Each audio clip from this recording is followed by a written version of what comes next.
गुरुपौर्णिमेच्या सर्वांना हार्दिक शुभेच्छा। तर आज सकाळी सकाळी ना मी ब्रह्ममुहूर्तामध्येच ही पूजा स्थापित करणार होती, पण तब्येत नरम गरम असल्यामुळे काही शक्य झालं नाही।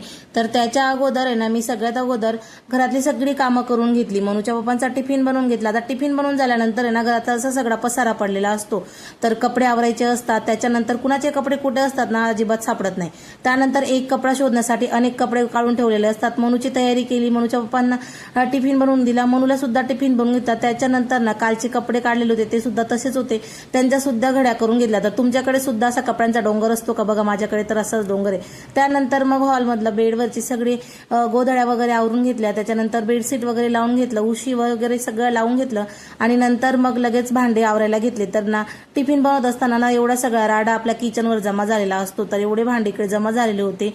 तर त्यासाठी ना सगळ्यात अगोदर किचन ओटा साफ केला, गॅसवरची पूर्ण धूळ काढून घेतली, त्याच्यावर पडलेले सगळे अन्नाचे कण सुद्धा काढून घेतले, गॅस ओटा घासला, त्याच्यानंतर भांडे सुद्धा घासून घेतले आणि किचन ओटा क्लीन केल्यानंतर लगेच मी माझं आवरून घेतलं। माझं आवरून घेतल्यानंतर लगेच आज मी स्वामी समर्थ चरित्र पारायण करणार आहे, त्याच्यामुळे त्याचा मी आज पाठ स्थापित करत आहे। तर आज गुरुपौर्णिमेच्या विशेष दिनी तो मी पाठ स्थापन करून घेणार आहे। त्याच्यानंतर उद्यापासूनच मी अध्याय वाचायला सुरुवात करणार आहे। तर सगळ्यात अगोदर देवपूजा केली, देवपूजा केल्यानंतर लगेच खाली फरशीवर पाणी टाकून स्वच्छ पुसून घेतली, नंतर स्वस्तिक काढून घेतला आणि पाट वगैरे ठेवून पूजेची स्थापना करून घेतली आणि कळस सुद्धा भरून घेतला। त्याच्यानंतर स्वामींचा फोटो वगैरे ठेवून घेतला आणि मस्त फुलांची रांगोळी वगैरे काढून घेतली। तर आपल्या वेळेस ना गुरुपौर्णिमेला जेव्हा मी स्कूलमध्ये जायची तेव्हा खूप असं वाटायचं की आपल्या टीचरांना जे आवडीचे आपले आदर्श टीचर असायचे, शिक्षक असायचे ना, त्यांना आपण गुलाबाचे फुलं किंवा मग आपल्या स्वतःच्या हाताने बनवलेले गुरुपौर्णिमेचं कार्ड वगैरे बनवून द्यायचे। पण आताच्या टीचरांचं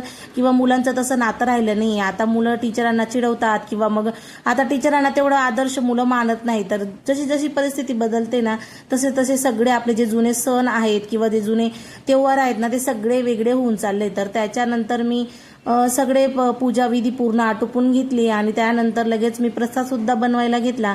तर आज गोड प्रसाद मी महाराजांना चढवला आणि त्यानंतर महाराजांना विनंती केली की महाराज हे सारामृतचं जे पारायण आहे ना ते सुखरूप होऊ द्या, याच्यामध्ये काही अडचण नको यायला।